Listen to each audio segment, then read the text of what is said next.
Hello and welcome to study 24 HR। तो स्वागत है एक बार फिर से आप सभी का हमारे करंट अफेयर्स के सेशन में, जिसमें हम लोग डिस्कस कर रहे हैं 1 जुलाई से लेकर 7 जुलाई तक का करंट अफेयर्स, है ना। तो हमने कुछ डिस्कस कर लिया था, है ना। कुछ आगे का भी हम लोग डिस्कस करेंगे।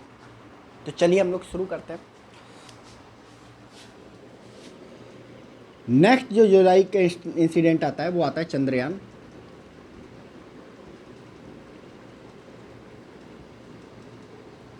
यान 3। ठीक है, चंद्रयान 3 लॉन्च हुआ है। ठीक है, और इस साल होने वाले एग्जाम्स में इसके जो नंबर ऑफ क्वेश्चंस हैं बहुत पूछे जाने वाले हैं। मतलब एक क्वेश्चन तो एटलीस्ट अगर करंट अफेयर से पूछा जाएगा तो चंद्रयान 3 से तो क्वेश्चन बनने की संभावना बहुत बहुत बहुत ज़्यादा है। तो इसको अच्छे से प्रिपेयर करेंगे। ठीक है, तो चंद्रयान 3 तो चांद पर ये कौन सा मिशन है? चंद्रमा पर भारत का तीसरा मिशन है। ठीक है, इससे पहले चंद्रयान 1 भेजा जा चुका है 2008 में। ठीक है, जिसमें सिर्फ ऑर्बिटर भेजा गया था, है ना, जो मून के चारों तरफ क्या कर रहा था, ऑर्बिट कर रहा था। चंद्रयान 1 ने ही, है ना, क्या किया था, मार्स पर जो वाटर के जो पार्टिकल्स है, आइस पार्टिकल्स है, उसकी खोज करी थी दुनिया में पहली बार। ठीक है, इसके लिए उसको जाना जाता है। तो चंद्रयान 1 की एक बहुत बड़ी अचीवमेंट थी, दुनिया में किसी में अचीव नहीं कर पाया, वो चंद्रयान 1 ने अचीव किया, है ना। फिर हमने 2019 में हमने चंद्रयान 2 लॉन्च किया था, है ना। तो इस बार हमें सिर्फ मार्स जो मून है उसके और पास हमें ऑर्बिट नहीं करना था चंद्रमा के, हमें चंद्रमा पे लैंड करना था। और हमने चंद्रमा पर लैंड करने के लिए सबसे टफेस्ट प्लेस को चुना। ठीक है, जिस पर आज तक कोई लैंड नहीं कर पाया है। ठीक है, वो है चंद्रमा का साउथ पोल। ठीक है, तो साउथ पोल पर हमें लैंड करना था। हम सक्सेसफुली चंद्रमा के ऑर्बिट में पहुंच गए, है ना। हमारा जो ऑर्बिटर था वो आज भी चक्कर लगा रहा है, लैंडर अलग हुआ था, बट चंद्रमा की सतह पर लैंड करने से 1 किलोमीटर पहले ही हमारा जो लैंडर था, है ना, विक्रम, उसका कनेक्शन टूट गया। हमारे जो मेन कंट्रोल सेंटर है जो हासन में इसरो का, वहाँ से टूट गया और कहीं वो गायब हो गया, है ना। तो कहा जाता है कि हार्ड लैंडिंग हो गई उसकी, है ना, वो सॉफ्ट लैंडिंग नहीं कर पाया। तो इस तरह हमारा जो मिशन था, है ना, हमारा इसरो, है ना, उसकी अपनी कमी को एक्सेप्ट करते हुए उसे एक असफलता मानता है, बट वो एक असफलता नहीं थी, दुनिया उसको असफलता नहीं मानती, है ना। बट हमारा इसरो कहता है कि नहीं, हमने परफेक्शन से काम नहीं किया, मतलब हमें जो टारगेट अचीव करना था वो टारगेट अचीव नहीं कर पाए, इसलिए हम इसको एक डिफीट ही मानते हैं। बाकी उसका जो चंद्रयान 2 का जो ऑर्बिटर है वो आज भी चंद्रमा के चारों तरफ घूम रहा है ना। और चंद्रयान 2 का जो फेल पार्ट था लैंड करने वाला, उसी को आगे बढ़ाने के लिए, ठीक है, चंद्रयान 3 को भेजा गया है। तो चंद्रयान 2 में भेजा गया था एक ऑर्बिटर जो चारों तरफ घूमेगा, लैंडर जो लैंड करेगा, एक रोवर। 3 चीज़ें भेजी गई थी, बट चंद्रयान 3 के साथ भेजी गई हैं सिर्फ 3 चीज़ें। ठीक है, तो चंद्रयान 3 के बारे में जानने से पहले चंद्रयान के बारे में जान लेते हैं। चंद्रयान 1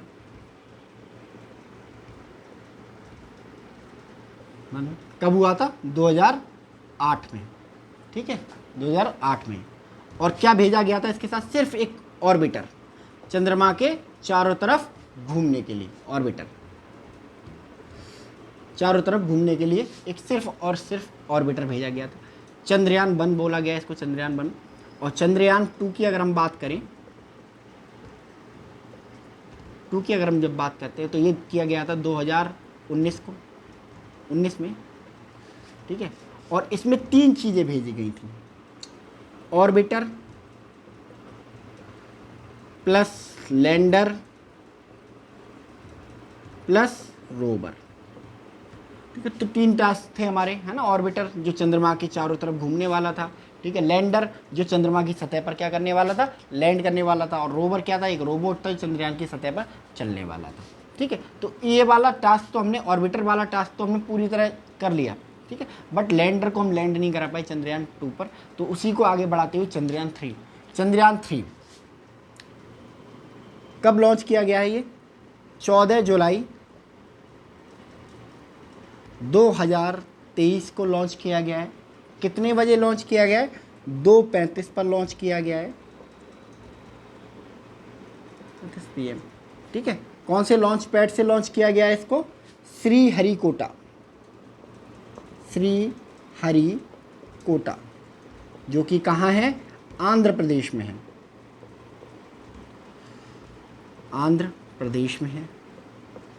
ठीक है, और क्या क्या भेजा गया है इसके साथ में, तो मैंने क्या बोला, चंद्रयान 2 जहाँ से अनसक्सेसफुल हो गया था वहीं से हम इसको शुरू करेंगे। तो हमने ऑर्बिटर नहीं भेजा है, क्योंकि ऑर्बिटर तो हमारे पास ऑलरेडी मून पे हमारा चक्कर लगा रहा है। हमने इस पर भेजा है 2 चीज़ें। ठीक है, एक लैंडर भेजा है, और उस लैंडर के साथ साथ हमने क्या भेजा है, एक रोवर भेजा है। ठीक है, लैंडर का नाम क्या है रखा है हमने, जो चंद्रयान 2 के लैंडर का नाम था वही इसका नाम है विक्रम, और रोवर का नाम है प्रज्ञान।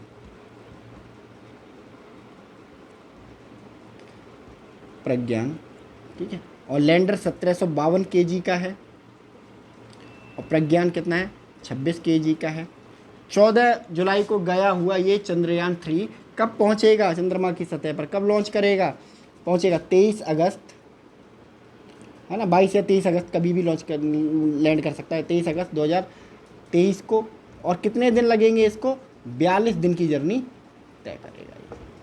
ठीक है, तो 42 दिन की जर्नी तय करने वाला है ये। ठीक है, तो ये है चंद्रयान 3, है ना। इसके बारे में बेसिक डिटेलिंग आपसे यही पूछी जाएगी श्रीहरिकोटा के थ्रू। हाँ, एक चीज़ बहुत इंपॉर्टेंट है, वो जरूर पूछी जाएगी आपसे, है ना, और वो है इसको लॉन्च करने के लिए किसका यूज किया गया था, लॉन्च व्हीकल कौन सा यूज किया गया था, लॉन्च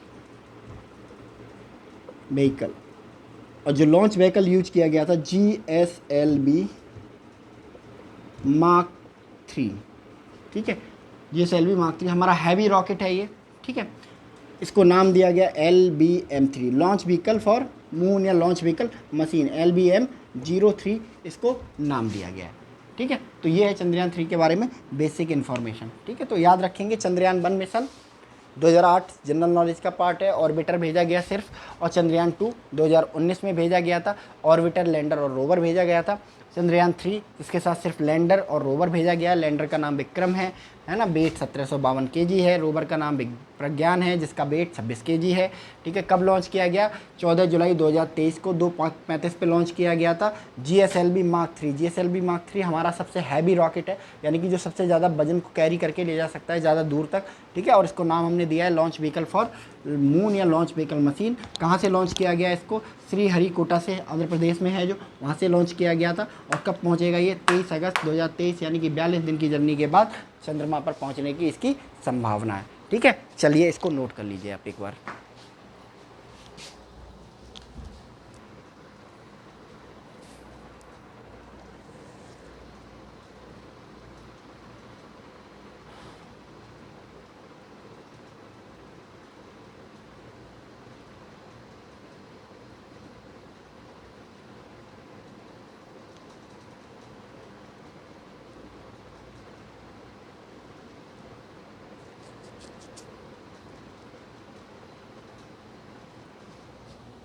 चलिए नेक्स्ट,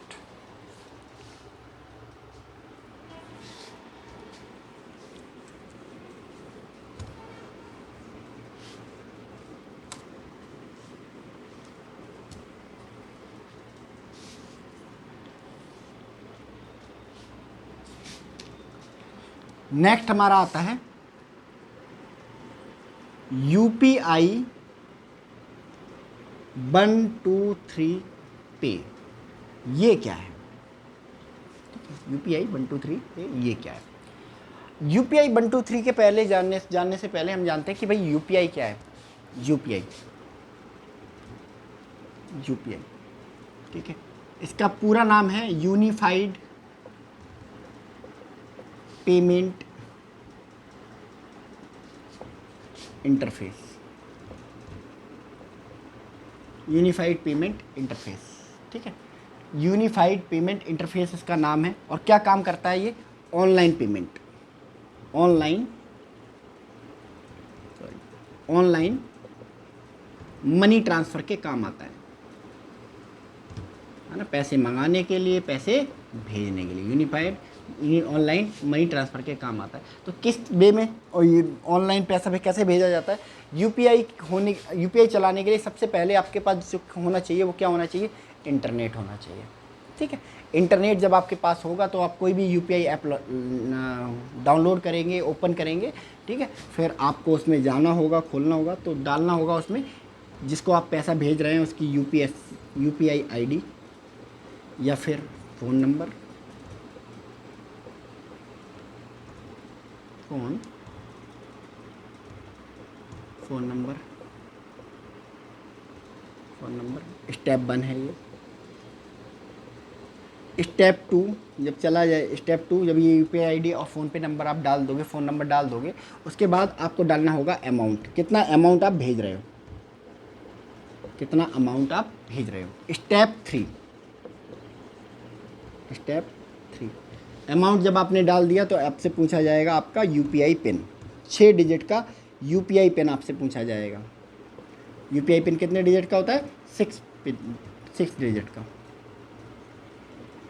6 डिजिट का यूपीआई पिन आपसे पूछा जाएगा और जैसे ही आप डालेंगे आपका पेमेंट हो जाएगा। तो ये 3 स्टेप आपको फॉलो करने पड़ते हैं जब आप यूपीआई के थ्रू पेमेंट करते हैं, ठीक है।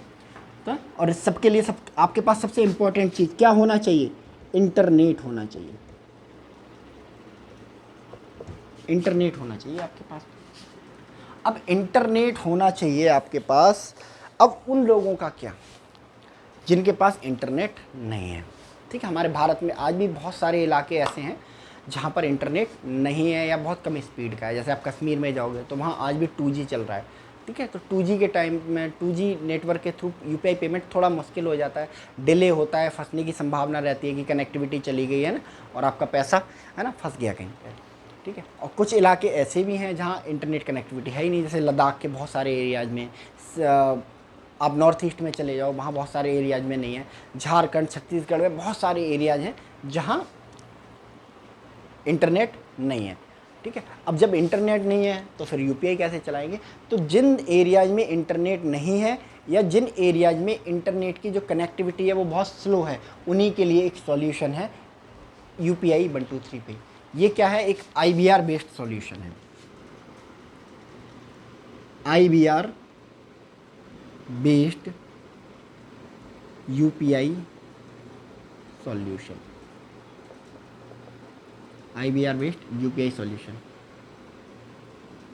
आईबीआर बेस्ड यूपीआई सॉल्यूशन, ठीक है। तो ये आईबीआर बेस्ड यूपीआई सॉल्यूशन क्या होता है? आईबीआर के बारे में सुना है आपने? आईबीआर के बारे में, ठीक है। आप जब अपना मोबाइल नंबर या कस्टमर केयर पे कॉल करते हैं तो ना अब एक फीमेल वॉइस आपको सुनाई देती है कि है ना कि हिंदी के लिए 1 दबाएं, है ना, अंग्रेजी के लिए 2 दबाएं, इस सेवा के लिए 7 दबाएं।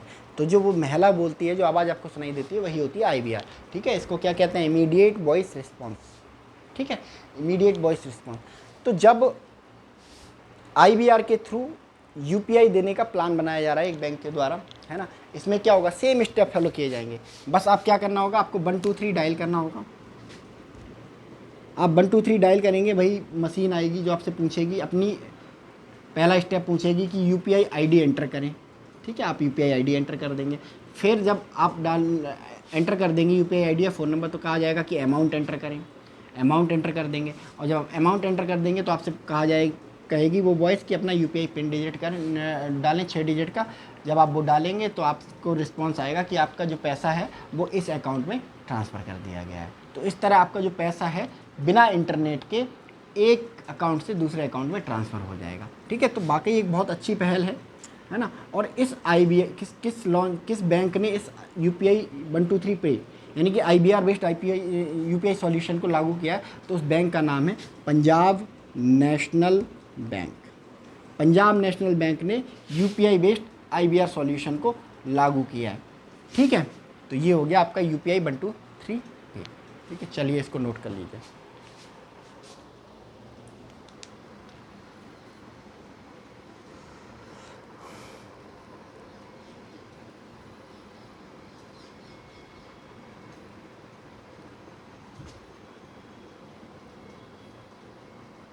चलिए नेक्स्ट,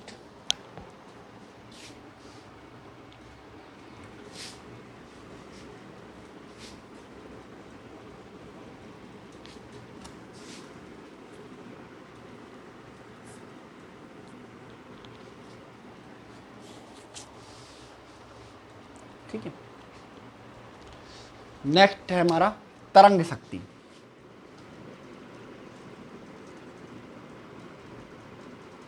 हिंदी में लिख लेते हैं, तरंग शक्ति। तरंग शक्ति ये क्या है?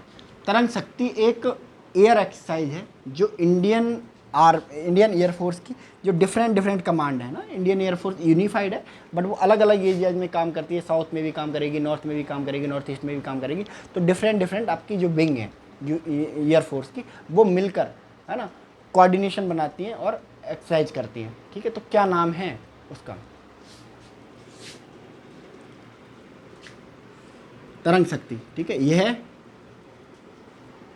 एक वायुसेना युद्ध अभ्यास है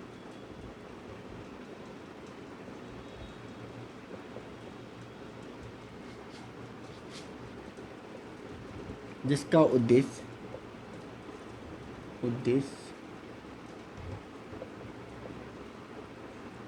भारतीय वायुसेना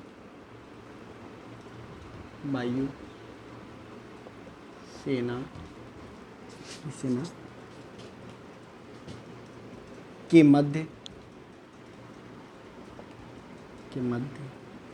सामंजस्य स्थापित करना है।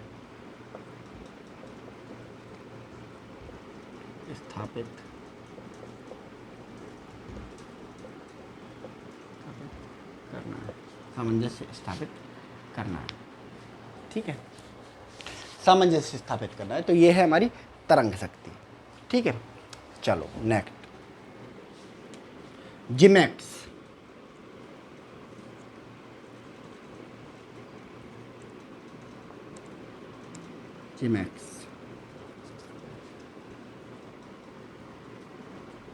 जिमैक्स 2023। जिमैक्स 2023 क्या है? ठीक है, ये भारत और जापान की नौसेनाओं के बीच होने वाला युद्ध अभ्यास है। ठीक है, और ये इस साल कहाँ हुआ है? आंध्र प्रदेश के विशाखापट्टनम में। ठीक है, तो यह जापान और भारत की नौसेनाओं के मध्य होने वाला नौसैन्य युद्ध अभ्यास है।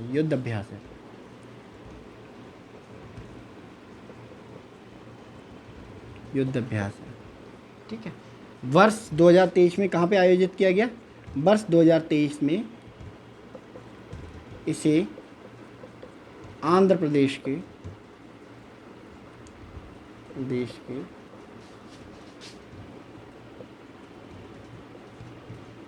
विशाखापट्टनम में आयोजित किया गया है।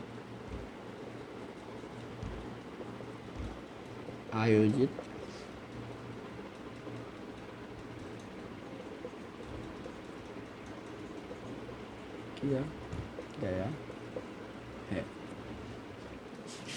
ठीक है, तो तरंग शक्ति भारत की वायुसेना का आपस में ही है। जिमैक्स जापान और इंडिया की नौसेनाओं के नेवीज के बीच में। और नेक्स्ट आता है हमारा सालवैक्स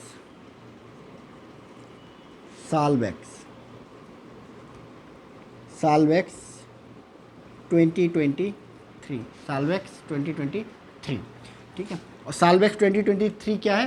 भारत और अमेरिका की नौसेनाओं के मध्य, भारत और अमेरिका की नौसेनाओं के मध्य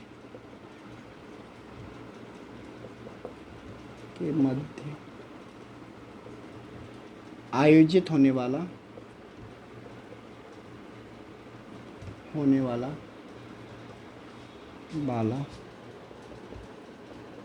युद्ध अभ्यास।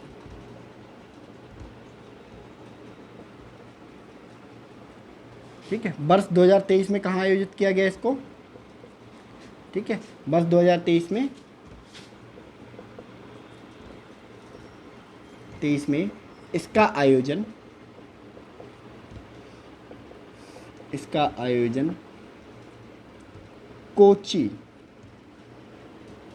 कोची कहाँ पे है? केरल में है।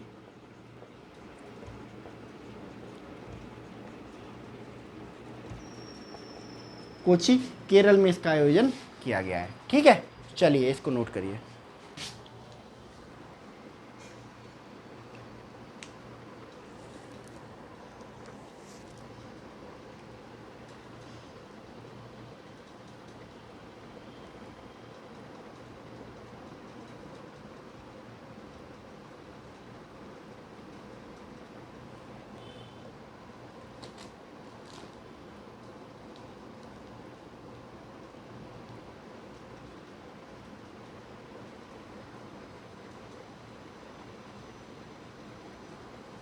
चलिए नेक्स्ट।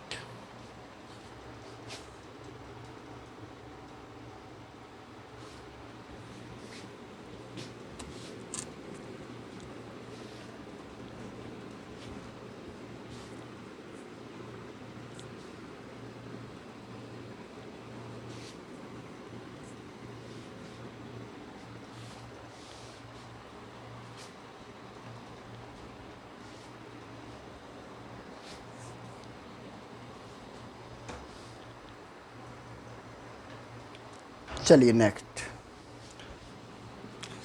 अभी हाल ही में ग्लोबल फायर पावर की एक रिपोर्ट आई। ग्लोबल फायर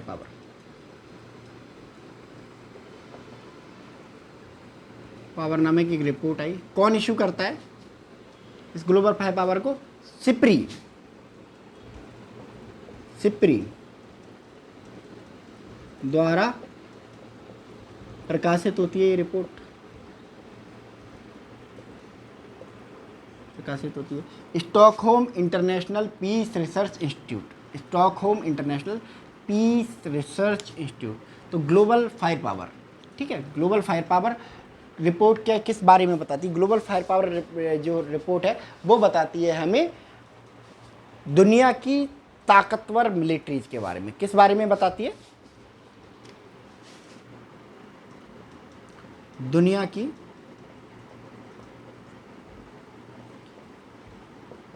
ताकतवर सेनाओं के बारे में।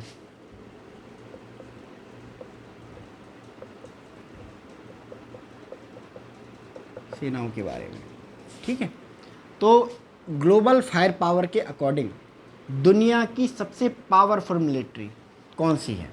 ठीक है, तो नंबर 1 रैंकिंग जिस मिलिट्री को दी गई है वो दी गई है USA, संयुक्त राज्य अमेरिका। उसकी मिलिट्री दुनिया की सबसे ताकतवर मिलिट्री है। और दूसरी पोजीशन पर जिसको रखा गया है उस पोजीशन का नाम है रूस। ठीक है, तीसरी जो सबसे पावरफुल मिलिट्री है वो किसकी रखी गई है? मानी गई है चाइना की। ठीक है, और चौथे नंबर पे जो सबसे ताकतवर मिलिट्री है वो मानी गई है इंडिया की।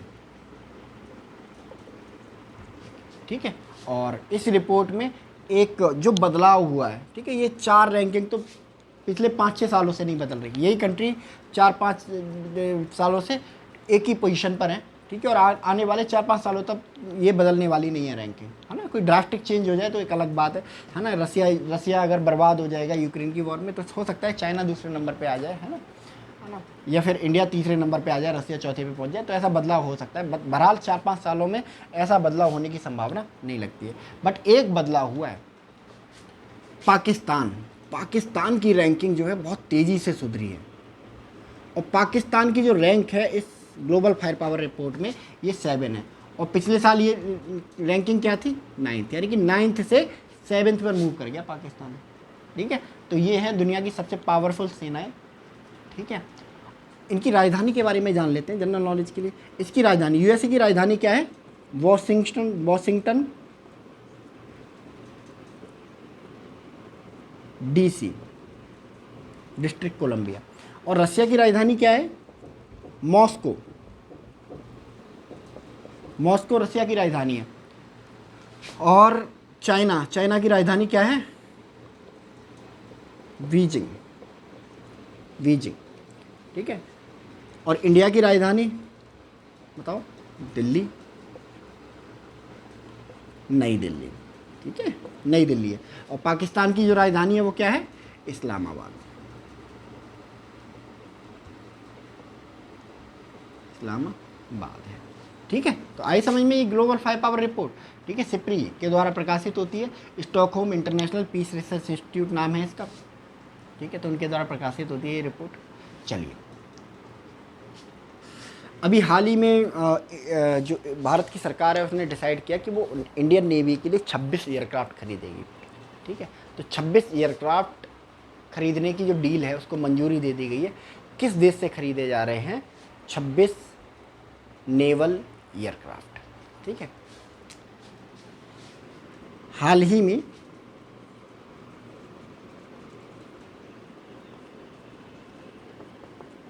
भारत ने किस देश से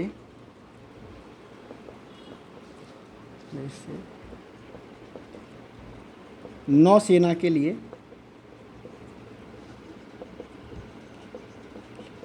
26, ठीक है, लड़ाकू विमान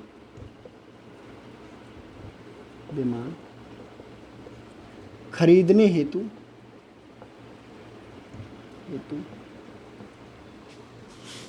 मंजूरी प्रदान की है।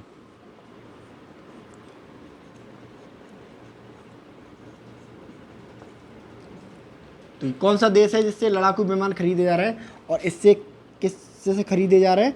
इस देश का नाम है फ्रांस। फ्रांस में राफेल नाम का एक लड़ाकू विमान है जो हमारी वायु सेना में भी है। तो राफेल 26 लड़ाकू विमान जिनका नाम राफेल है वो खरीदे जा रहे हैं। कहाँ से खरीदे जा रहे हैं? फ्रांस से खरीदे जा रहे हैं। ठीक है, चलिए इसको नोट करिए आप।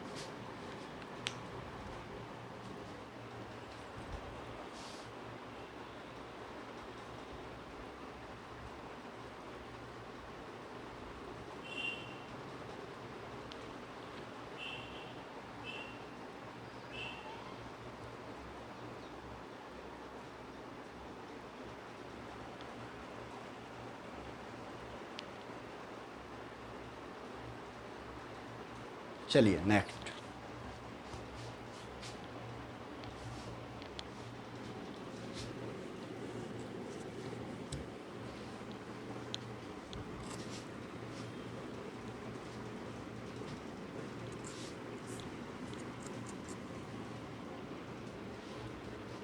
ठीक है, हाल ही में एक पर्सन को अपॉइंट किया गया है भारत का सॉलिसिटर जनरल।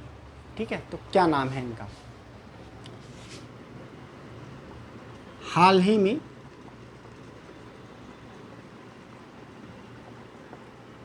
किस व्यक्ति को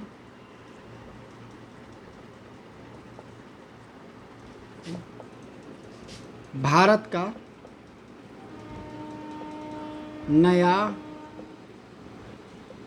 सॉलिसिटर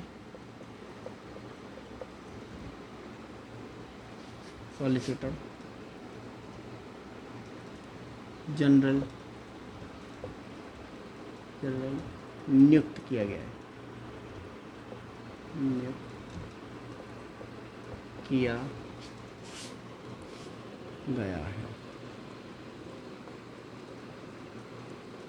नियुक्त किया गया है। ठीक है, तो इनका नाम है मिस्टर तुषार मेहता। तुषार मेहता साहब को अपॉइंट किया गया है भारत का नया सॉलिसिटर जनरल। अब ये जो सॉलिसिटर जनरल है वो ये होता क्या है ना, कि भाई पढ़ तो लिया कि तुषार मेहता साहब बने सॉलिसिटर जनरल। ये सॉलिसिटर जनरल क्या होता है?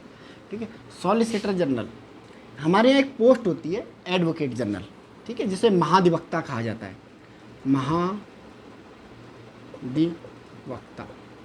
महाधिवक्ता। ठीक है, ये होता है भारत का सर्वोच्च लॉ ऑफिसर। सर्वोच्च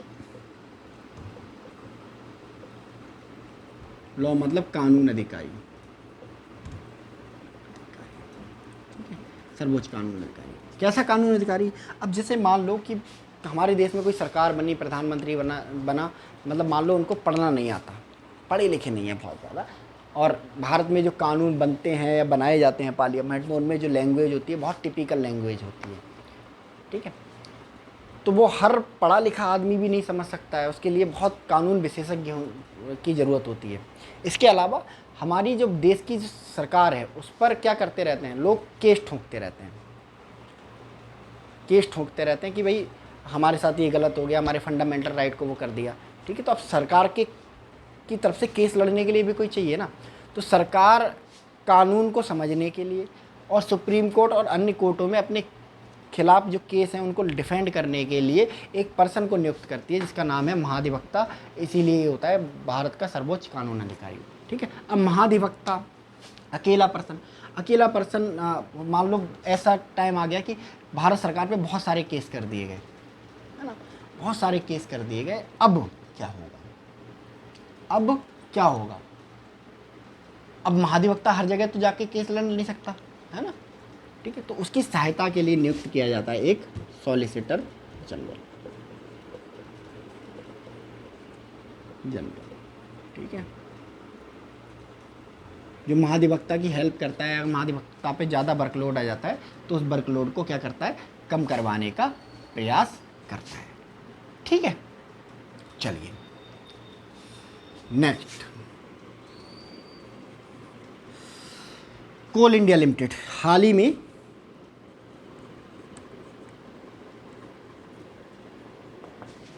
किस व्यक्ति को कोल इंडिया लिमिटेड का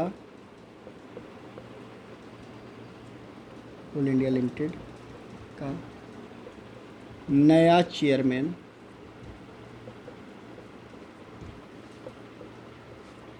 नियुक्त किया गया है?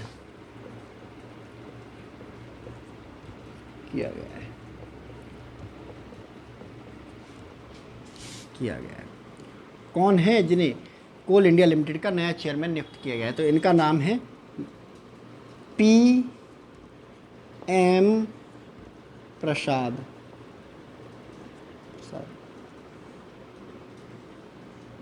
PM प्रसाद, ठीक है। तो PM प्रसाद को नियुक्त किया गया है कोल इंडिया लिमिटेड का नया चेयरमैन, ठीक है।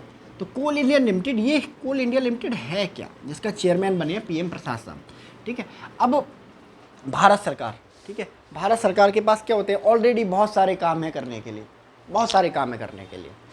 है ना। तो वो सारे काम एक साथ नहीं कर सकते, है ना। उन्हें देश भी देखना है, देश की रक्षा भी देखनी है, देश की विदेश नीति भी देखनी है, अन्य मुद्दे भी देखने हैं समाज से जुड़े हुए, तो सारे काम नहीं कर सकते। तो भारत सरकार ने क्या किया हुआ है कि डिफरेंट कामों के लिए डिफरेंट कंपनियां बनाई हुई हैं, स्पेशल पर्पज़ व्हीकल बनाई हुई हैं। उन्हीं में से है एक कोल इंडिया लिमिटेड। तो इसके नाम के आगे कोल लिखा हुआ है तो बात कोयले की होगी। तो कोल इंडिया लिमिटेड एक ऐसी सरकारी कंपनी है जो पूरे भारत में होने वाली कोयले की खुदाई, कोल माइनिंग का नियमन करती है, रेगुलेशन करती है, नीलामी करती है माइंस की, ठीक है। इसके अलावा भारत के अंदर और बाहर होने वाले कोयले के आयात और निर्यात को किसका प्रयास करती है, आयात और निर्यात को डिसाइड करती है कि भाई इस साल हम कितना कोयला आयात करेंगे, बाहर से मंगाएंगे, और कितना कोयला आयात करेंगे तो कहाँ से मंगाएंगे, ऑस्ट्रेलिया से मंगाएंगे, साउथ अफ्रीका से मंगाएंगे। ये सारे काम कौन करता है, कोल इंडिया लिमिटेड करता है। इसके अलावा जब कोयला हमें बाहर भेजना होता है तो कोल इंडिया लिमिटेड ये डिसाइड करती है कि हम कितना कोयला इस बार बाहर भेजेंगे, ठीक है, और किन किन कंट्रियों को हमें कोयला सप्लाई करना चाहिए, किन किन कंट्रियों को हमें कोयला सप्लाई नहीं करना चाहिए। तो यही काम होता है कोल इंडिया लिमिटेड का, ठीक है। तो कोल इंडिया लिमिटेड के नए चेयरमैन बने मिस्टर PM प्रसाद, ठीक है। चलिए एक बार इसको नोट करिए।